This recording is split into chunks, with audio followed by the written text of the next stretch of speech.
पुण्यातील दगडूशेठ गणपतीचं दर्शन घेण्यासाठी भाविकांनी मोठी गर्दी केली आहे। आज सुट्टी असल्यानं आणि पावसानंही विश्रांती घेतल्यानं भाविकांनी दर्शनासाठी मोठी रांग लावल्याचं पाहायला मिळतंय। पहाटेपासूनच भाविक रांगेत उभे आहेत।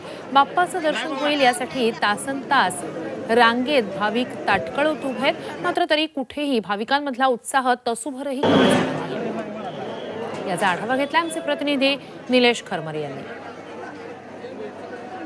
पुण्यातील प्रसिद्ध असलेल्या श्रीमंत दगडूशेठ गणपतीचं दर्शन घेण्यासाठी प्रचंड गर्दी या ठिकाणी झालेली आहे। खरं तर आज सुट्टीचा दिवस आहे, त्यामुळे अनेक जे भक्तगण आहेत ते दर्शनासाठी या ठिकाणी आलेले आपल्याला पाहायला मिळतात। खरं तर पहाटेपासूनच या परिसरामध्ये मोठी लाईन लागलेली आहे। तुम्ही या ठिकाणी पाहताय मंदिर जे आहे त्या मंदिरापासून ते पाठीमागच्या चौकापर्यंत ही प्रचंड अशी लाईन या ठिकाणी लागलेली आपल्याला मिळत आहे। ताई, किती वाजता लाईनीत थांबलोय तुम्ही?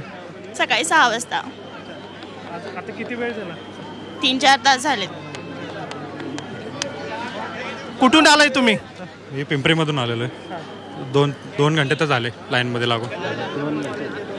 दर्शन घेतल्याशिवाय जाणार नाही, दर्शन घेतल्याशिवाय नाही जाणार। दगडूशेठ गणपतीचं जे डेकोरेशन आहे ते सुद्धा या ठिकाणी काढायचं काम सुरू असलेलं आपल्याला पाहायला मिळत आहे। एकूण जर पाहिलं तर आज सुट्टीचा दिवस असल्यामुळं अनेक जे भक्तगण आहेत ते बाप्पाच्या दर्शनासाठी या ठिकाणी थांबलेले आपल्याला पाहायला मिळत आहेत। व्हिडिओ जर्नलिस्ट नितीन सांडबोरसह निलेश खरमरे, झी मीडिया, पुणे।